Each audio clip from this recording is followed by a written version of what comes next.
Women's Congress staged a protest by surrounding police headquarters office on Friday to stop the crime related to women. At last, Women's Congress met with the police DGP Amitabh Ranjan and handed him over the delegation of demands. State Women's Congress entered the field with the crime related to women. Women's Congress staged a protest by surrounding police headquarters office on Friday to stop the crime related to women.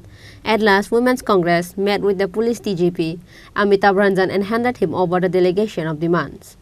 President of Women's Congress Sarbani Ghosh Chakraborty was also present.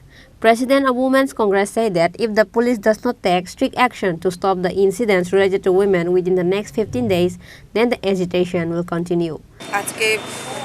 Tripura প্রদেশ মহিলা কংগ্রেসের পক্ষ থেকে ক্রমাগত নারী নির্যাতন তথা drug পেডলারদের জন্য সঠিক পদক্ষেপ নিয়ে উপযুক্ত শাস্তি প্রদানের জন্যই আমরা আজকে মিলিত হয়েছি এবং ডিজি সাহেবের সঙ্গে দেখা করে সমস্ত কিছু জানিয়েছি। কোথায় কী হচ্ছে যা ইনফরমেশন আমাদের কাছে ছিল সেটাও বলেছি এবং অতি সত্বরই যেন ওনারা এগুলির অ্যাকশান নেয়। তো আমাদেরকেও এসুরেন্স দিয়েছে যে আমরা এগোচ্ছি সঠিক পথে এবং যদি কোনো ইনফরমেশন আমাদের থাকে ওনাদেরকে জানাতাম, ওনারা সেইভাবে পদক্ষেপ নেবেন। আপনারা কতদিনের সময় দিয়েছেন? সময় দিয়েছি 15 দিন। যদি 15 দিনের মধ্যে না হয় তারপর কী হবে?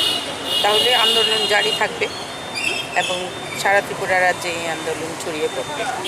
Likewise, DGP Amitabh Ranjan assured that the Women's Congress delegation matter must be looked into seriously, says President of Women's Congress Sarbani Ghosh Chakraborty to the media.